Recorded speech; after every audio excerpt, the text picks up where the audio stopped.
Teacher, tell my brother to share the inheritance with me.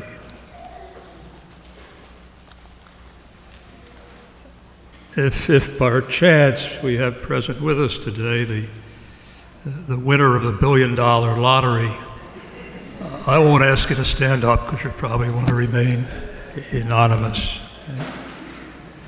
But for the rest of us, it suggests that perhaps the scripture readings today are particularly appropriate, because we're reminded, I guess, by the parable there, that this poor winner, well, poor is not the word, I guess, but the winner is faced with all kinds of problems and difficulties and challenges, which, because we didn't happen to win it, we don't have to deal with. Okay? So it's a blessing, I guess, in so many respects. Most of us wouldn't mind trying to have that blessing anyhow, I guess, but it's still a challenge, you know. And wealth, and we're all wealthy compared to the rest of the world. You know. We're wealthy in so many different ways. We may have our areas of poverty. They may be material. We may have challenges with health. We may have whatever our difficulties or problems might be. But I think we know in our better moments that in the long run, all of us are still blessed, and yet at times we're like the man in the gospel here who said, "Teacher, tell my brother to share the inheritance with me." We're bickering or concerned or worried about what we have or don't have. And Jesus, if you recall, answered there and said, "Friend, who appointed me as your judge and arbitrator?" He didn't solve the problem for him. Indeed, he went instead and challenged him to see the bigger picture, to see how petty, I suppose you might say, he was being, to see how small and unimportant some of those questions are, the things about material things. You know. It's easy again for me to say I'm not trying to feed a family, and certainly you breadwinners have to be concerned about doing that. You know, and we all have to be concerned, I suppose, about where the next meal is coming from and paying the rent. But in the long run, you know, those things take a different place. They're not really so important. In the gospel, Jesus gives us the parable of the rich man whose big problem was finding room to store all his wealth. And he had to build bigger barns. And you know, we just heard the parable. We know what happens. He gets them all built. He thinks he's all set, and he dies. He loses it all anyhow. Okay. This first reading today from Ecclesiastes, you know, summarizes the whole thing. You know, vanity of vanities, all things are vanity, he says. Here is one who has labored with wisdom and knowledge and skill, and yet to another who has not labored over it, he must leave property.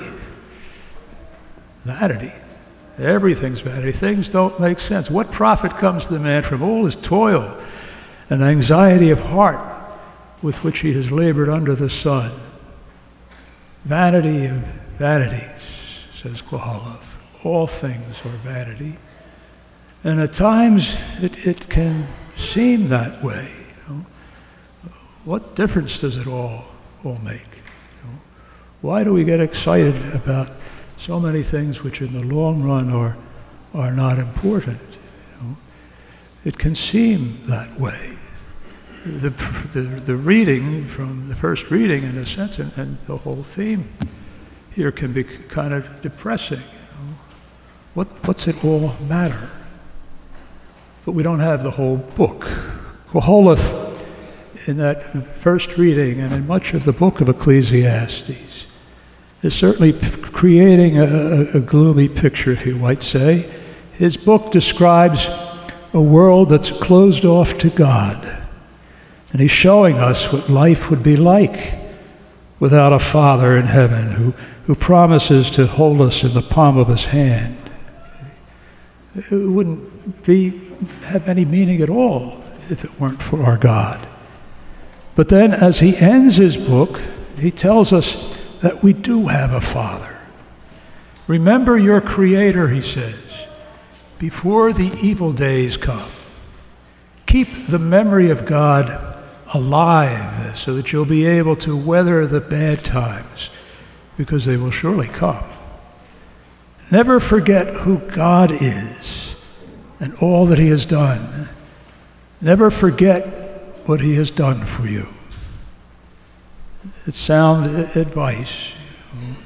When life seems meaningless to us, call upon the Lord. There's much more to the story. Jesus' resurrection has changed everything. He's opened the gates of heaven. And we can now experience God not just in our memory, but alive and active in our hearts.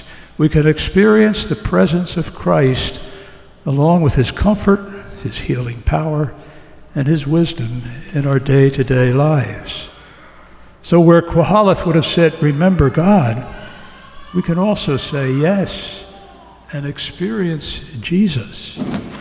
And in the long run, that's what gives real meaning to our lives. It gives meaning to our earning a living for our family. It gives meaning to us getting up day in and day out. Even though we may not make a fortune, even though there may be a lot that's wrong with our world, nonetheless, our God is still here. He hasn't given up on us.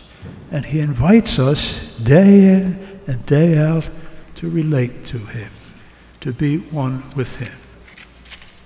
We heard in our first reading today some solid advice that Paul gives to the Colossians and to us. If you were raised with Christ, seek what is above, where Christ is seated at the right hand of God. Think of what is above, not of what is on earth. For you have died, and your life is hidden with Christ in God. When Christ, your life, appears, then you too will appear with him in glory. Put to death, then, the parts of you that are earthly: immorality, impurity, passion, evil desire, and the greed that is idolatry. Call on the Lord. He's with you. He's what gives meaning and purpose and direction to our lives. He invites us to relate with him as we remember him now in the breaking of the bread, as we enter with him into the mysteries which give meaning and purpose to existence and to each of our individual lives. God bless you.